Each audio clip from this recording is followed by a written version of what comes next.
Welcome back and thanks for staying with us. Now, the world is marking 16 days of activism against gender-based violence with the theme Unite Activism to End Violence Against Women and Girls. The campaign culminates in World Human Rights Day tomorrow. We're joined now by Katrina Fotovat, a senior U.S. official in the Office of the Global Women's Issues Office in the United States. And Roegchanda Pascoe is a civil society activist fighting gender-based violence in the Cape Flats. Welcome to both of you ladies, and thank you so much for making the time. Katrina, let's start off with you with so many issues to deal with in terms of there's parity, there's gender equity, there's pay issues. What are you focusing on this 16 days of activism against gender-based violence? Well, thank you so much for having us here, Desiree. Welcome to South Africa, by the way. Thank you so much, and thank you, South Africa. We are really concentrated on making sure these 16 days prioritize and highlight the great work of incredible women all over the world, such as Ms. Pascoe. It's really an opportunity, and we are so thrilled to be able to highlight in South Africa, as well as all over the world, efforts of women and making sure that gender-based violence is something that is prioritized as an international pandemic that's occurred. We've seen since the COVID pandemic has increased exponentially the amount of gender-based violence globally. And so we all need to work together to make sure that we are prioritizing this and combating gender-based violence. I'll ask you about the specifics in a moment, but Ms. Pascoe, let me welcome you as well and congratulate you on that award that you got from the Secretary of State for being courageous. Tell us about your work in the Cape Flats, what you did to deserve this award. Thank you. So I think I'm doing a lot of things, but I think the last thing that I am much remembered for is taking a stand against crime and violence, gang violence, particularly in Menenberg, testifying against a gang leader. We know our people in communities plagued with this are afraid to speak up. And I took a stand and said, it have to start somewhere. And that somewhere is me. Though me and my family paid with our lives, up till today we don't have a home. For 4 years we've been traveling around in Cape Town from home to home. But we're keeping the flame burning and say, you know, enough is enough. Do you want to tell us about the details of that case? So the entire case is a murder took place, an assault that resulted in a murder in front of me in the road where I live in Menenberg. And you saw the people who committed the murder? I saw them close up, like we are sitting here. And I testified, the one woman, and I can understand that because need for women, the struggle is real for women. She took the bribe from the gang leader. I said no. I knew it will come at a cost. Even before I testified, I got threats of how they're going to kill me and to step away. And I said, no, I'm not going. The night before I had to testify, heat was put out on me and they shot through my whole house. Just to ensure that nobody survives? Yeah. They didn't know that I lived already into safety. So by the grace of God, my children and my grandkids are still alive. It came with trauma. I think for a woman today fighting for gender-based violence, one of the aspects is how protected as women are we in South Africa. As an activist here in Cape Town for me, we didn't get support from the state as so much. When it came to trauma counseling, my children had to lose a year out of school. I had to fight to get them back into school. Nobody came to look back at how are we coping. Are we coping? Up till today, my grandson, the eldest one, is 9 years old. He's still traumatized. Only now, especially because you're still living the effects. Exactly. But even it's not easier. The Global Initiative took care of us for this time, and the state is not forthcoming. I think for me, that is, if I'm struggling like that, and I mean, I'm well known as an activist in Cape Town, what about the ordinary woman? Yeah, you've got the resources. But just with hindsight, what have you thought about your decision to be brave and stand against crime, especially crime against women? You know, I think one of the things for me and I always say this is the hardest thing for me, to constantly remind my children. I know that I'm going to die. Wow. But I have a choice how I'm going to die and how I will be remembered. That is the difference. You can lose me and keep the flame burning and keep your head high, or you can be the trigger of many's death and walk with your head in shame. You have to stand for something. Katrina, how did the US connect with Roegchanda? So we worked very closely with our U.S. Embassy here, and last month, actually, Ambassador Burgundy participated in a gender-based violence summit. We were, told just about her courage and clear bravery, what she stands for. It was a very fierce competition. How resolute she is. How resolute, and just her inspiration across the world.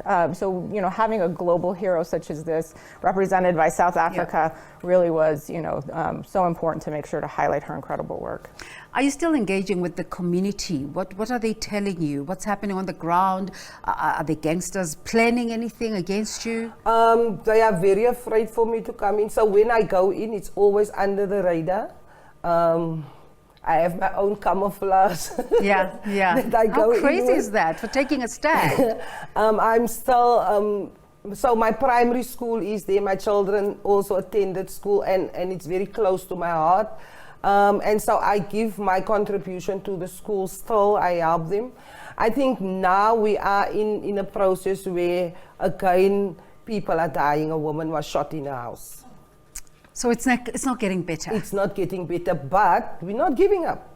We're not giving up. And I know by some people in the community I'm being attacked because I'm not in Menenberg, and who gives you the right to speak out and speak on behalf of us? Well, there's people that ask me to still speak on behalf of them, that knows and stands for the same thing, but fear is a reality. And we can and will be afraid if there's no protection. Some of them say, please be safe, but you are on the outside and you have that security. We don't have it. So please let people know we need help. We want help. Did your activism start before this incident? Yes, long before this incident. I think I've been always a big mouth, a fighter, especially for women's rights. For the right thing? Housing in Menenberg. I always say my growing up as a child motivated that when I had my children, things needed to get better. My grandkids, things needed to be better. It's always the future that prompts us to do these things. I need to leave a better world for that generation. Wow. Also growing up, only later in my life, being born out of alcoholic, a mother and a father, the labeling that comes with it as a child. And I could identify with all the children across the world that goes through that same passage. And I said, we must change the narrative, because a child never have a choice of what the child grows into or being born into. The world they come into. And it's not the child's problem, it's the mindset of those that are already there that needs to change. And that is where, last year I took a stand to say not 16 days of activism, but 365 days of activism. That's the constant conversation, yeah. Globally, we must have a global movement of women.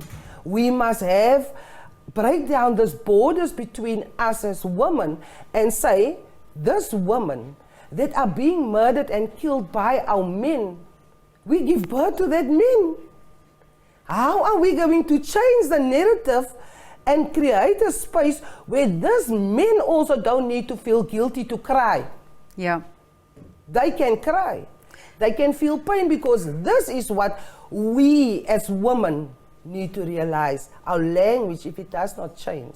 Katrina, this hits a nerve. When you hear a story like this, does it change your plans just in terms of the activations you had in mind when you were starting the South African excursion?